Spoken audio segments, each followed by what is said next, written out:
Jimmy, how are you? I'm well, thank you. And I don't dance, no matter what you say. I'm not dancing. It's out. That's a pretty serious dance to. Very serious. Yeah, I can't go there either. No. So we're going to pass on that idea. I had to get my foot up that high. I wouldn't get off the ground for a month. You started working at 16. Yeah. Yes, I did. And what were you doing then? Well, I was very poor. We were born with next to nothing, and I guess I was kind of confined or hamstrung because I wasn't allowed to steal, but I was allowed to work. Okay. So the solution was simple. Get out there and work your butt off. And I was determined not to stay poor, but I also was not allowed to steal, so there's a little conflict there. But over a period of time, I learned to invest, which was kind of nice. Small things, nothing big, and work. And work hard and never let anybody tell you that you can't get to where you want to be because you weren't born that way or some other foolish reason.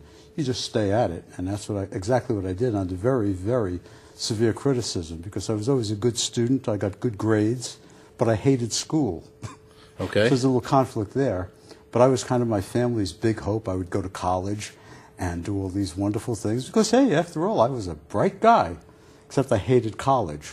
So I dropped out, which did not go over with my family at all. I was known as my son, the failure. But that changed. I took all the hard knocks that life has to offer and somehow made every mistake there was. That's your folks calling and saying... Yes, probably one of them right now, saying you're still a failure. But, I don't think so. This guy's done very well. But you define yourself, which is what I recommend to everybody. Define yourself. Don't let your parents dictate your life. Don't let anything dictate your life. Use your own mind. Figure out what you're good at and be honest. I can do that. I know a lot of people think they can dance, but they can't. And you better not make a career out of it. Some people think they play baseball well, and they do, but they're not going to be professional baseball players. So you have to find out what it is that you do well. Go there. Work at it. Make it your passion. And I think that gives you the best chance of succeeding in this very difficult society we live in. And that's what I try to do for people. I adopted, in effect, a lot of young people that work with me, work around me, and some are, indeed are my family members. And I learned to refer to all of them as nieces and nephews because that's what I am to them. I'm not here for a profit motive.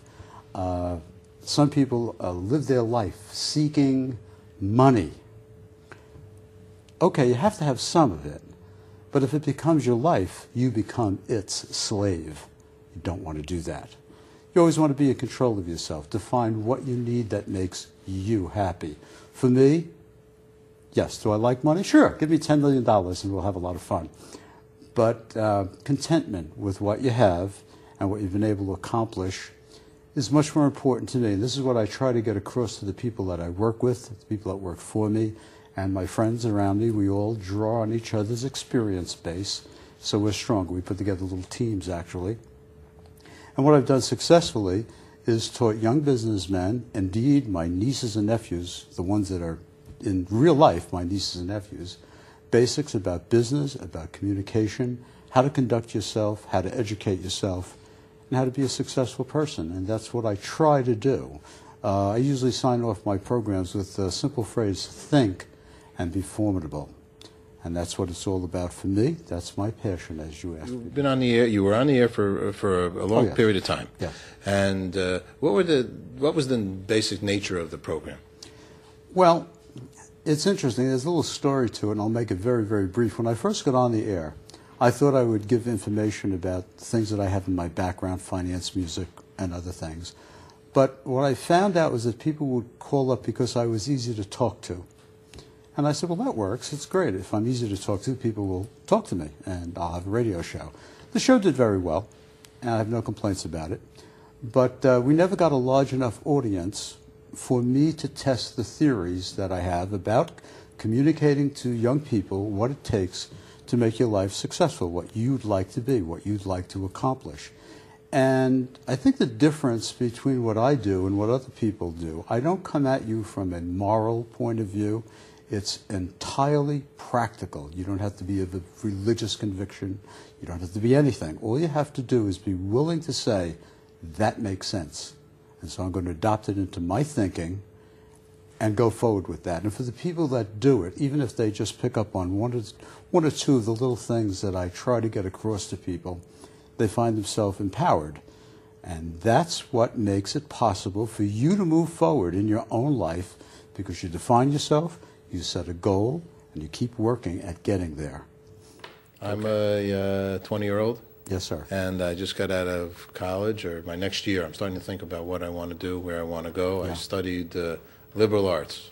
Okay. Okay. So I have an open mind about everything. Not sure now what I want to do. How does somebody kind of focus in on where to go next? Well, one of the questions that you asked me was, what's your passion? That really should dictate what you want to do. If you have a goal in mind, for instance, you want to be an accountant or a lawyer or a doctor, then what you do is you start your goal achievement early.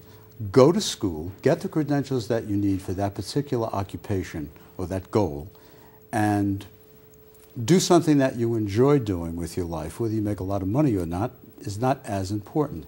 But when the young people today go to college, and they come out with a degree that means absolutely nothing, I have a major problem with that. For instance, it sounds a little funny, but I used to do my own interview when people came to me and looking for a job. I would do my own interview because they all came with proper credentials. They would have a college degree and certain other things that they needed.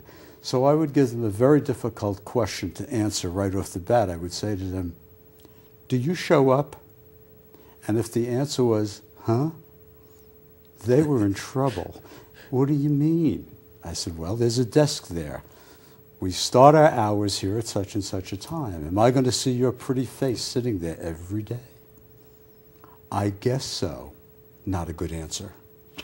It doesn't make any difference what your credentials are. If you can't answer those basic questions, and another one I would ask them, can you build anything? Can you fix anything?